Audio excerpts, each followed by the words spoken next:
我是觉得很多东西我都想记录下来，不管是我去学一个什么东西的过程，还是我想做一个什么东西的过程。万一我在25岁、30岁的时候是一名篮球健将，那我也能就是看到当时我是怎么开始这件事情。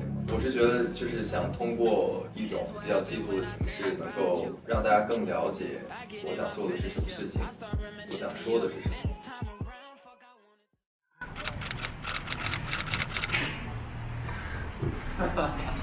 走走走。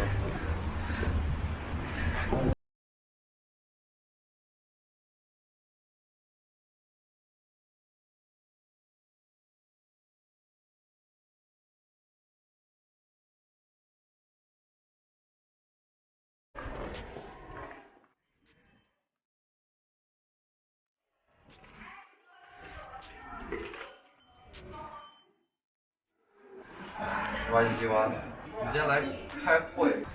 上次不是问了你们好多问题，征集了好多你们的问题，今天正好找机会解答一下你们的一些问题。我们昨天刚从山东烟台摩错了就是快10个小时，坐长途汽车回来，然后晚上还没睡多久，今天就跑到公司开会。期待看到你们能够做点什么好玩的东西。挖机机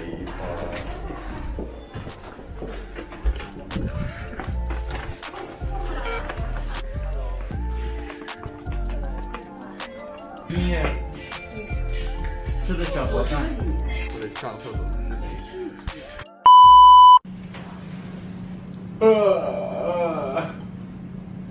大家好，我是 Into1 周克宇。然后今天挑了一些大家想问的问题。上一次不是有征集到大家一些，我记得好像是发了一个微博，然后说征集一些大家想问的问题嘛。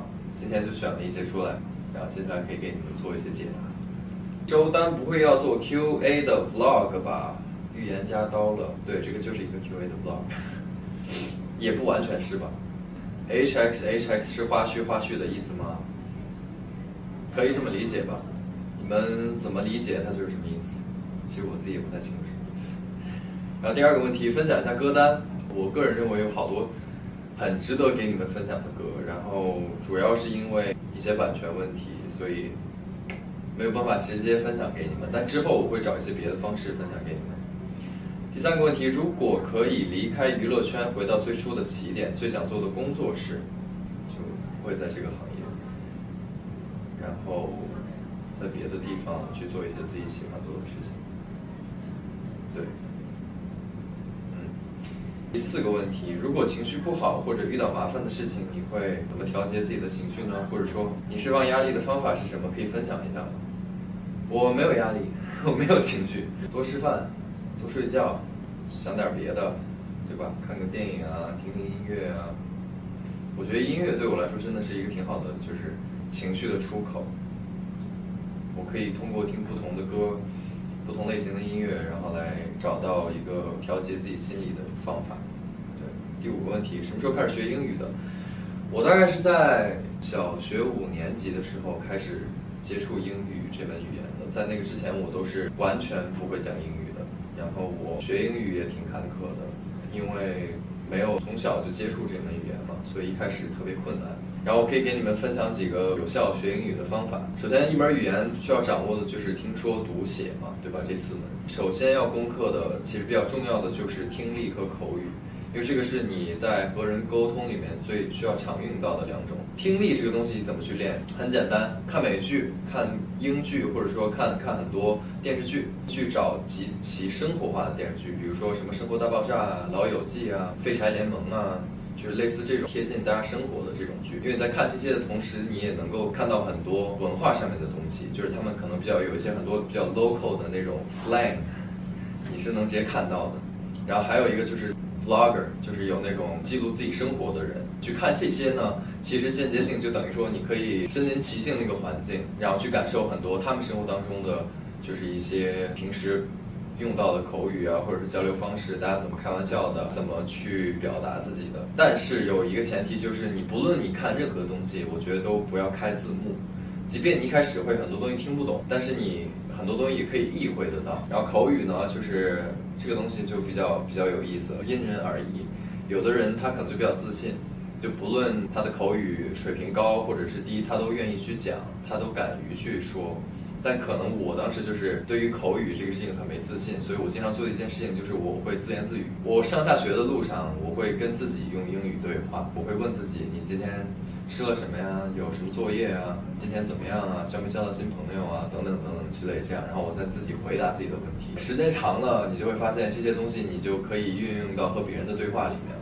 剩下的就是阅读和写作了，这个我觉得更多是一些书面的知识。在你锻炼出来了一些基础之后呢，你就可以拿起单词书去背些单词，然后去尝试自己写一些片段，或者说看一些别的英语书，读一些别的英语书也可以。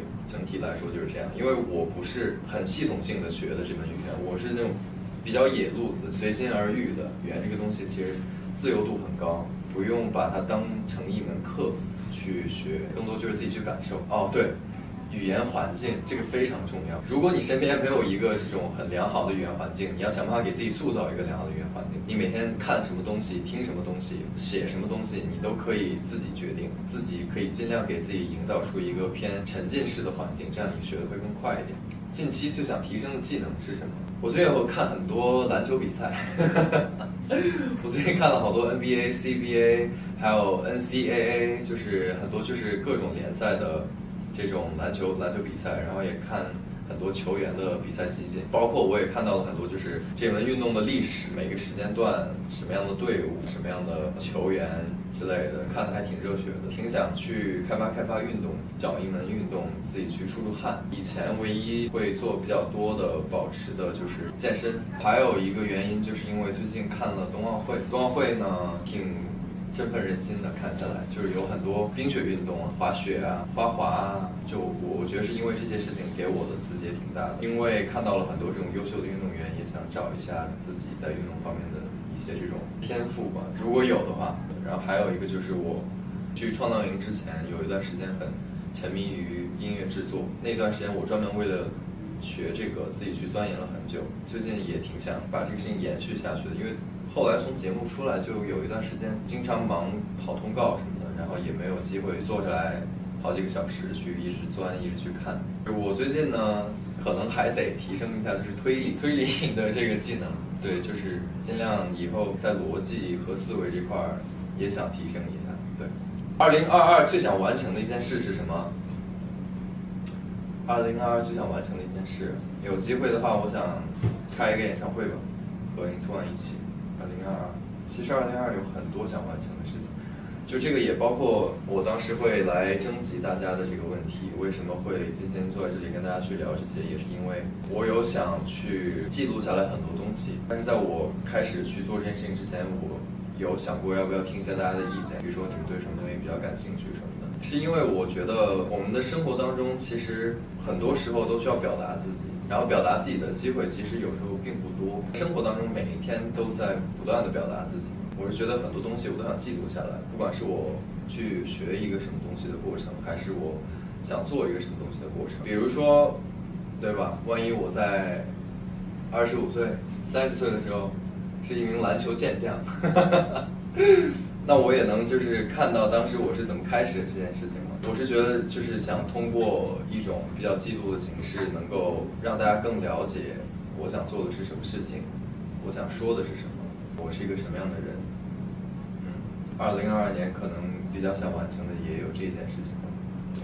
刚有一个也忘说了，就是我对电子竞技也挺感兴趣的，也想找机会在今年能够去接触一些职业的战队或者是选手，去比较系统性的学习一下这个东西，因为可能以前这个更多是一个兴趣嘛。其实我有想做事情很多，就是包括在音乐创作上面，我也想拜访一些音乐人啊，不管他们是制作人也好，还是独立的这种歌手啊，或者是比较具有创作能力的这些老师们，我觉得都希望能够有机会去找到他们，并且跟他们去沟通学习很多东西。所以我有非常多想去一一实现的东西在2022年。对，然后同时呢，我也希望，我觉得你们如果有什么想法，也都可以随时告诉我。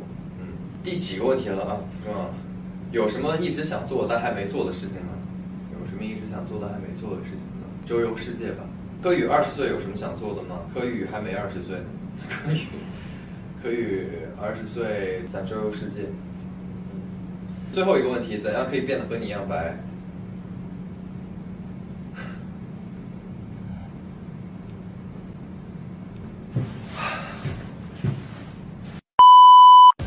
曾经有一个智者告诉过我，这个就是防晒啊，好像说比较有用，最有用的是物理防晒。如果大家想变白的话，就是